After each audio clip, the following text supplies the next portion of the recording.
न्यायालयाच्या आवारात एका सराईत गुन्हेगारानं बिनधास्तपणे मोबाईलवर रील शूट करून ती सोशल मीडियावर व्हायरल केल्याची घटना समोर आल्यानं पोलीस प्रशासनावर प्रश्नचिन्ह उपस्थित होत आहे। विशेष म्हणजे न्यायालय परिसरात मोठ्या प्रमाणात पोलीस बंदोबस्त तैनात असताना आणि कडक नियम लागू असताना हा प्रकार घडल्यानं नागरिकांमध्ये संताप व्यक्त होत आहे।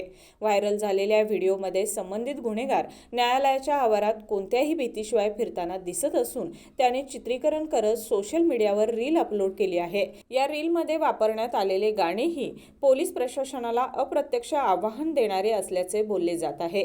त्यामुळे हा प्रकार केवळ नियमभंग नसून पोलीस यंत्रणेला खुलेआम आव्हान असल्याची चर्चा रंगली आहे। विशेष म्हणजे इतर वेळी पत्रकारांना न्यायालय परिसरात शूटिंग किंवा व्हिडिओ चित्रीकरण करण्यास मनाई केली जाते। अनेकदा पत्रकारांना नियमांचं कारण देत रोखलं जातं। मात्र एका गुन्हेगाराला एवढ्या सहजतेनं रील शूट करता आली कशी, असा सवाल आता उपस्थित केला जात आहे।